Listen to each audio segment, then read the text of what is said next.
The Pod Network Entertainment.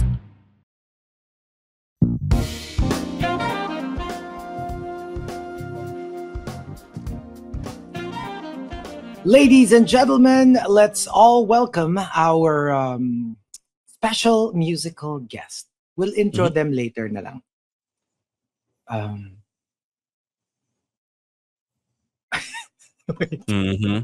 Oh man, I can already tell this. I can already tell this is gonna be bad. No. I just forgot the title kasi. Ayun. Okay.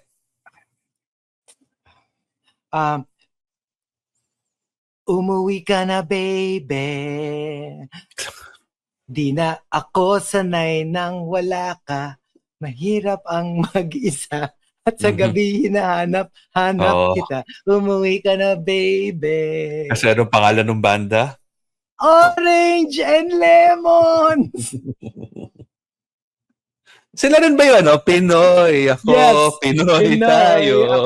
Nako, uso-uso pa naman ang PBB ngayon. Ibang-iba, Pinoy. Yun. That's the one. Yes. And it's weird, no? Like, can I just say, I haven't heard of Pinoy Big Brother in such a long time. Since yung panahon nila Melay, nila whatever. And I kind of lost track of sino na yung mga nananalo, sino may... And I never Wait, why is PBB big now? Because there's a new one. Pero for some reason, like, I don't watch it. I never really was clicking naman the links. Yeah. Pero it kept coming out on my feed. So, because lagi siyang lumalabas sa feed ko, so, naku-curious ako. I-click ko yung one video. First, it was just one video, tapos two videos. And without watching a single episode, sa kakapanood ko ng mga maiikli na parang gets ko na yung, parang na rin ako nanonood. Like, I can actually like have this conversation with somebody who watches regularly and, you know, and I can hold my own. Kasi and it's that, weird. ladies and gentlemen, all those years. And that, ladies and gentlemen, is how your algorithm works. I know. No, pero I was surprised.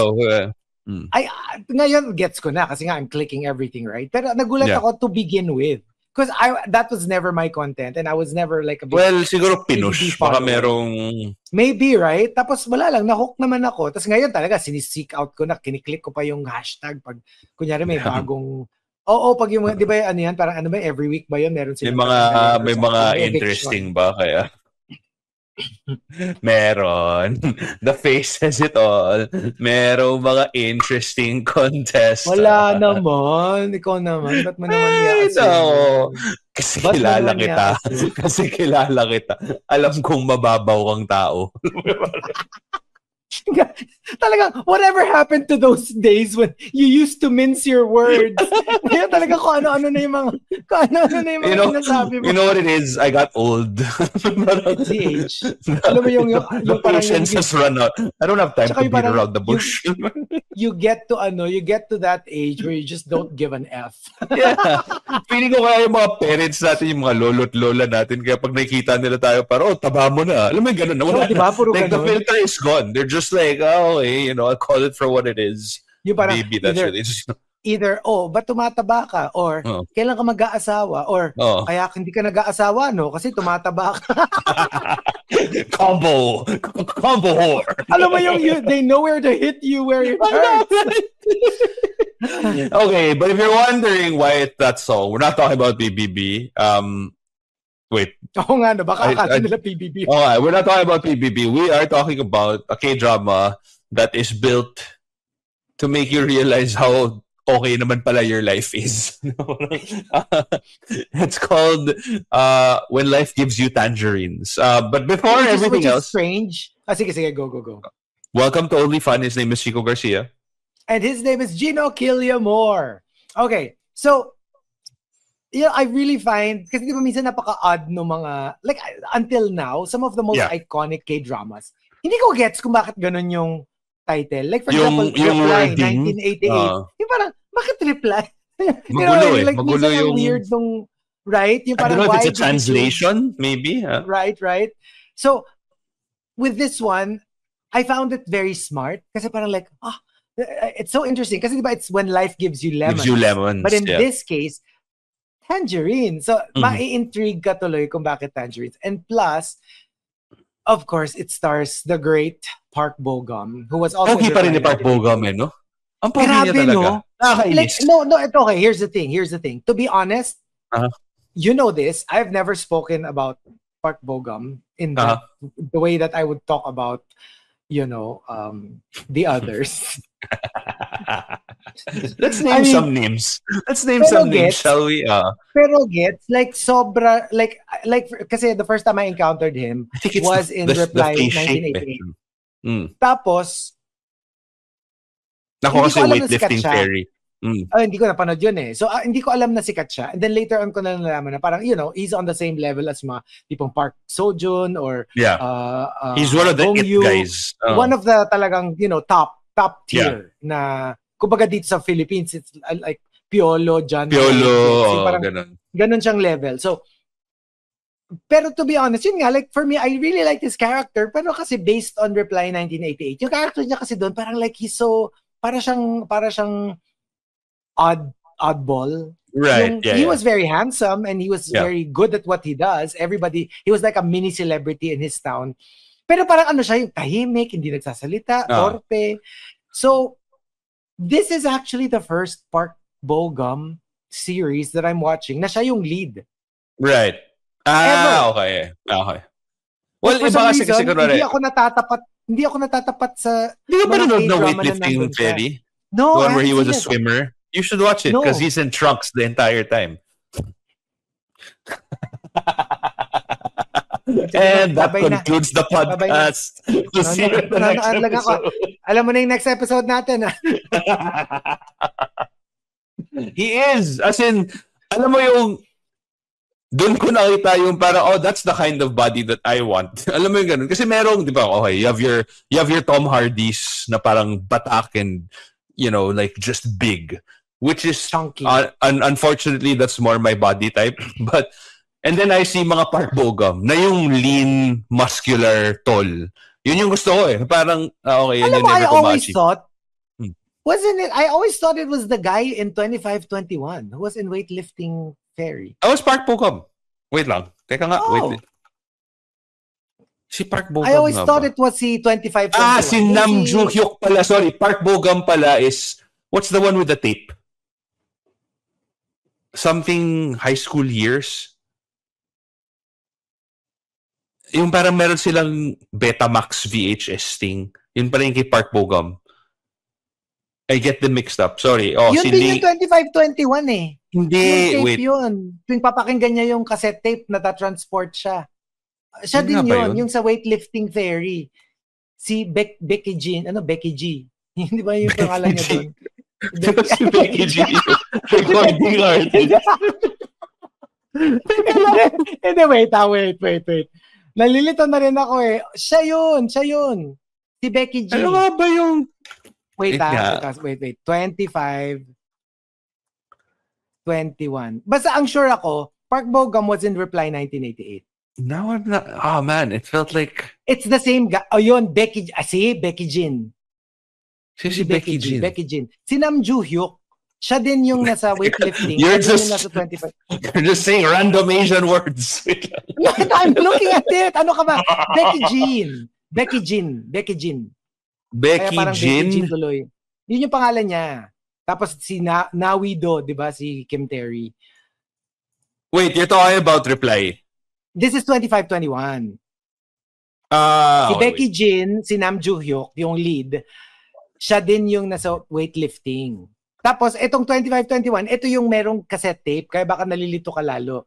Kasi ito yung every time she would listen to the tape, to the cassette tape, matatransport siya dun sa isang Pero teka, era. Saan ko nakita, ngayon, hindi ko na maalala kung saan ko nakita si Park Bo-gum na naka-topless. Baka ginugol ko lang. Baka in your dreams. Meron siya eh. Baka in your dreams. I'm trying to remember what it was. Was it Encounter? A Record of Youth! Yon yung sinasabi ko. Record of Youth. I never watched that. Record of Youth is the one where... Pero hindi about swimming yun. Ay, ang bata pa niya dito. Super bata niya dito. Super bata niya sa Record of Youth. As in, this was pandemic time. Wait, Record of Youth is the one where Yeah, parang 2020. meron silang videos na they were in high school tapos they would parang may confessional yata Baka sila. pwede nga. Kasi Record of Youth eh. So if they were taping themselves. Yun nga eh. So parang that's what I had in mind. Iba pala si weightlifting fairy guy. Although maganda rin katawan niya. Ay, hindi. Perfect ang katawan nun. I like how you said that Hindi. with so much certainty. Hindi. Perfect yung katawan nun. Get it right, Gino. Hindi yung Sorry. Hindi tulad ng sinasabi mo kasi na para siyang swimmer's body kasi. Yun talaga. Yung mahaba, Swimmers. So, alam mo yung yes. mahaba siya na parang walang fat, na parang Yes, very that is sinewy. that is exactly it. Si Nam Jo Hyuk yun. Si Nam Joo Hyuk nga. Okay. Tama. So, teka. Okay, siya nga yun. Okay, yes. Park Bo-gum is Record of yun Youth. nga eh. Parang si Park Bo-gum kasi parang masyadong totoy, yung ganon. So this is the first time. Honestly, like with all the iconic shows and movies and TV series and whatever, web series. Pero totoy din naman siya dito eh. Kumbaga parang like, well, I don't know, I'm on the first episode and a half.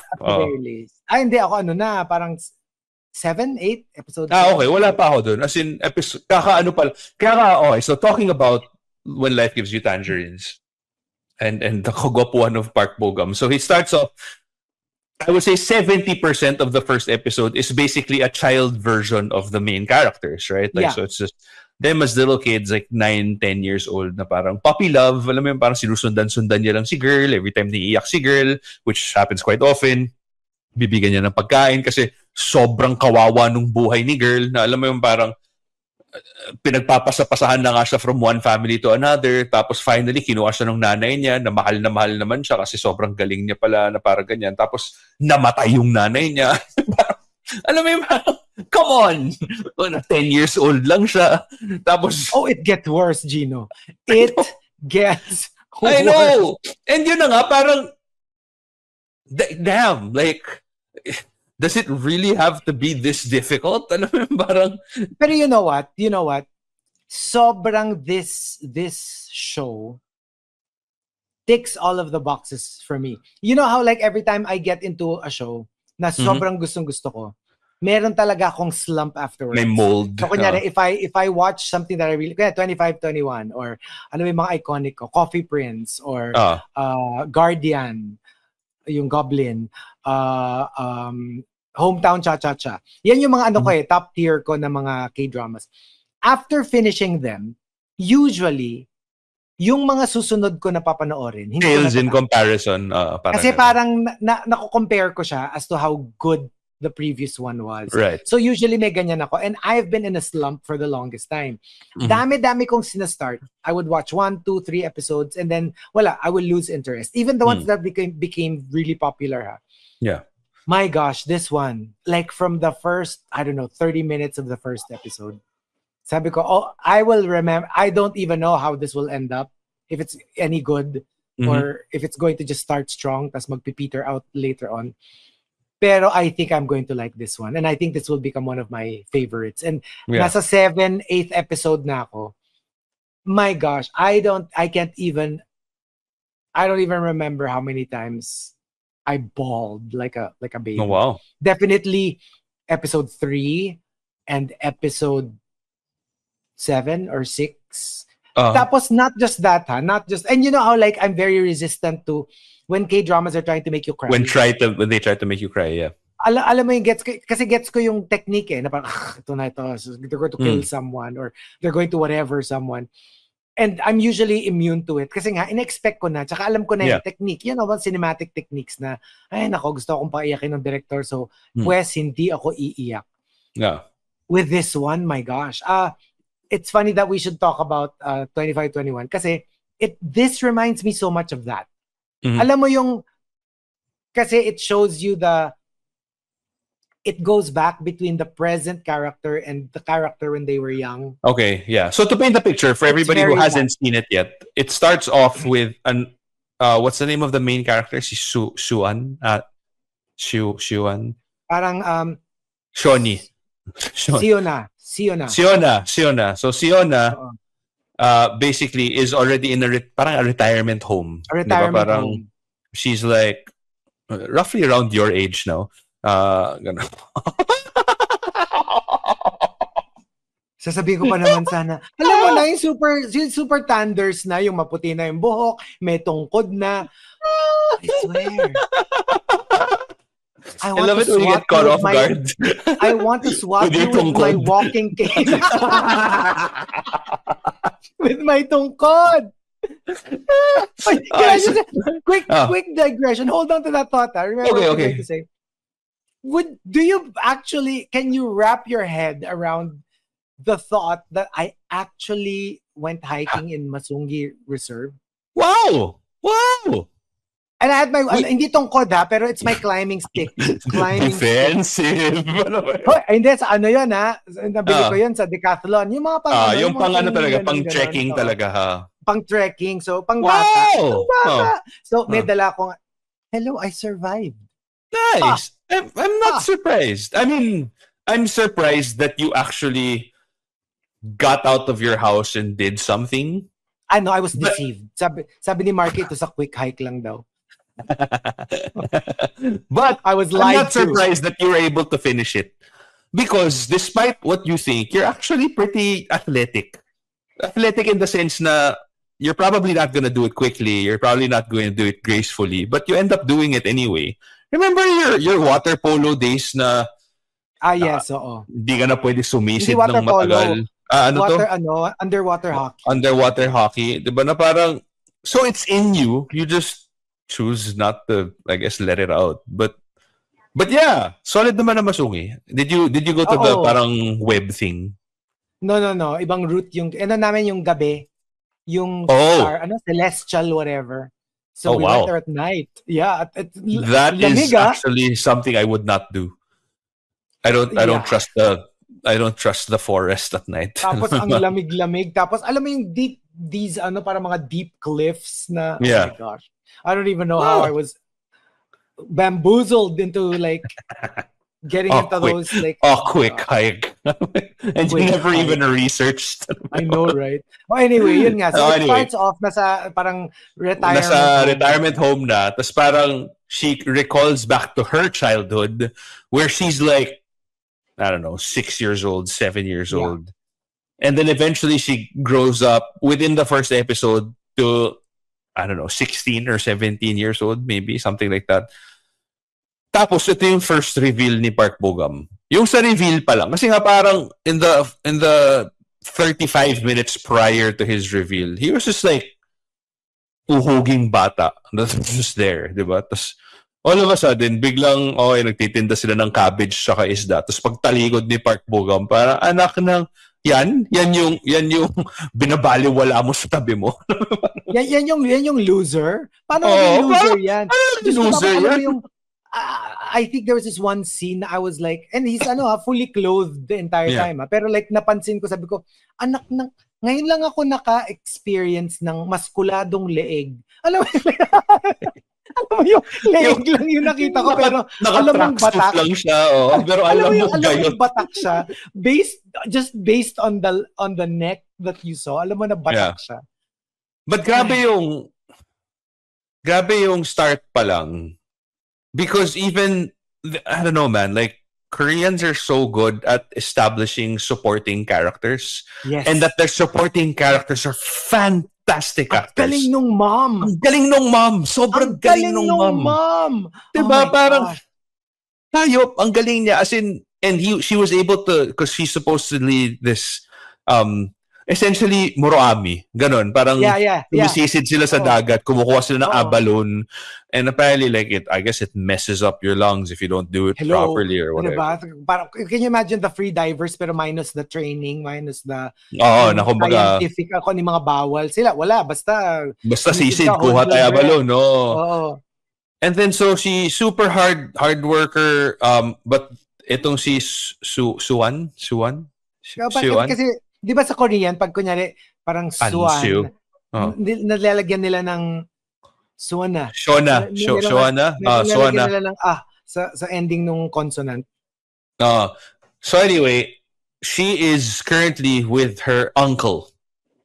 Yes. who is the brother of the bear with me here, who is the brother of the ex-husband of her mom. So si mommy basically was married, husband died, but because the husband's family was more well off than mommy, iniwan niya dun yung daughter na para because you'll have a better life here, you'll get to study, ganyan. Medyo confusing pag if you're just hearing it, pero when you're watching it. But when you're watching it, it'll make sense perfect kasi may sense. mukha eh. Minsan kahit hindi mo nagigets yung connection nila, kilala mo kung sino sila based on the face, di ba? Like, kasi nalilito rin ako. Sabi, sino to mga to? At saka sino yung mga yun? Pero, because of the faces, I was like, okay, gets. So eventually, parang, she wrote this poem that basically parang, damn those abalones, ganyan, na parang, mas importante pa daw yung abalone kaysa sa kanya, na kung sa kanya lang magbabayad siya ng 101 every day dun sa nanay niya para lang makasama ni nanay. So alam mo yung parang, so syempre the mom was like, and she was being mistreated in the uncle's house because while they had more family, they're also not like wealthy, you know what I mean? So they just had more. And so the mom took her from that family to live with her, and she's finally happy, and the mom puts in so much work. And this again, I don't know, like, I guess as a parent, it kind of highlights the sacrifices that you actually do for your kids. Diba? That's that whole... Yeah. And my gosh, nasa first episode ka pa lang. Like, I swear, you will be battered. Your emotion, pero weird because technically, like, napakahirap. Like you said, napakahirap ng buhay niya. And from episode 1 to so far, and this is like 16 episodes. I don't even know where this will take me. Alam mo yung nakakapagod rin yung journey niya kasi nga parang ang sakit sa puso. Yeah. Pero for some reason, I'm enjoying every minute of it. Hindi siya yung parang bully movie na nahihirapan akong panoorin. I mean, even if napaka-high drama niya, this is the kind of drama that I'm thriving that while you I'm watching thrive it. with. Na-enjoy ko kasi kahit sad. It's kind of like, I don't know if it makes sense, but it's like good sad. Like it's not parang sad hopeful parang, sad. O parang sad na hindi yung like hindi ako nagiging sad inside, but more like sad on the surface.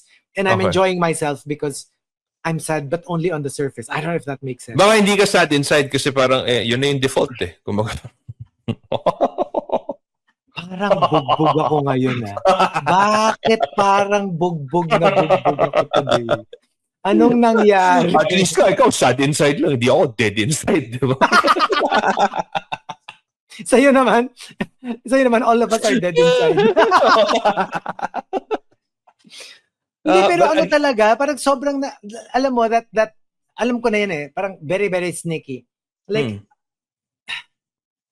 you start off when she's already old, and then dadalin ka niya when she was young. And although you don't understand whatever is happening dun sa when she was old, alam mo na by the time bumalik sila dun sa old, you will probably be bawling your eyes out because gets mo na kung bakit niya sinabi. Kung ano yung sinabi niya nung matanda na siya.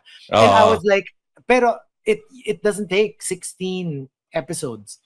Like I said, there's this part in episode 3 na talagang like, and then there's another one towards mga siguro 7, episode 7 or 8. Ganun din. Like, it's exhausting. Pero alam mo yung sometimes when you say that you had a good cry, medyo ganun yung, yung parang you feel relieved and in a weird way you feel happy after. Kasi nga, entertaining naman siya Entertaining. And the leads are so good. The supporting cast is like rescue dramas. The supporting cast is amazing. It's also giving, in as much as it's giving 25-21, it's also giving hometown cha-cha-cha. Alam mo yung, pati yung mga tao sa village, yung mga villagers, yung mga nagtitinda ng mga isda, mahal mo. Alam mo yun, yung parang you care for them. And yung mga tita na nagagasip. Yung mga tita-tita niya, tuwang-tuwa, you love them so much. Ganon yung niya, ganon yung vibe niya. So sobrang, I'm loving it. But you should definitely watch it when life gives you tangerines. I guess prepare yourself emotionally na lang kasi you kind of already. Pero watch it. Tapusin mo na rin. I am. I'm already on the second episode. Like, before we recorded this, I was watching the second episode already. And so I will continue. I'm so happy that this is my first Park Bo-gum full experience. Kasi wala pa talaga. Like, as surprising. Siguro nga kaya hindi ako super fan. Kasi I've never seen him in a... Pero sobrang alam ko siya. Alam ko yung mga... kilala mo. Like, you know of him. Titles. I know of the titles of the popular... yung mga awards na nakuha niya. Pero yung talagang pinanood ko and I got immersed in it. This is the first. Kaya sobrang... Pinapalo mo ba sa Instagram? Fan. I'm not sure, but maybe. Yan tayo. Like, I've never seen your work, but I've seen your body of work. You know what I mean? Hindi, tsaka alam mo, there's something about him that sets him different from the others. Para siyang, he exudes like good guy. Yung parang good boy, yung parang... kasi I can kind of see that he can play a villain if he wanted to. If he wanted to. Feeling ko kaya niya. Pero medyo, alam mo yung parang medyo baliw na villain, yung parang nakangiti lang siya all the time. I guess medyo gets ko, no? Kasi parang itatali niya ako, tapos parang... Okay. And there is the end of our show. So that he has time to fantasize. Okay? Tapos papalu-paluin niya ako, ganon, parang villain. We want to thank our partners, the Pod Network Entertainment. You can check us out on social media. It's at Chico Garcia for him. Or is it at Pervy Garcia? I'm not sure. At Dominatrix Garcia. Hindi nga ano nga ako, submissive nga ako. Official SNM, Chico Garcia. Chico Garcia, spankme.com. Step on me, daddy, at Chico Garcia. Oh no, I won.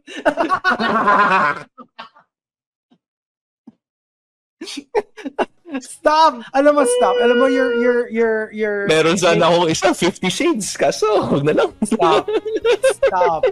Alam mo, you're painting me out to be this like really sleazy person. 50 Shades. I'm not. I am not. I'm gonna stop myself here. We'll see you guys next time. Bye, guys. Bye. See you.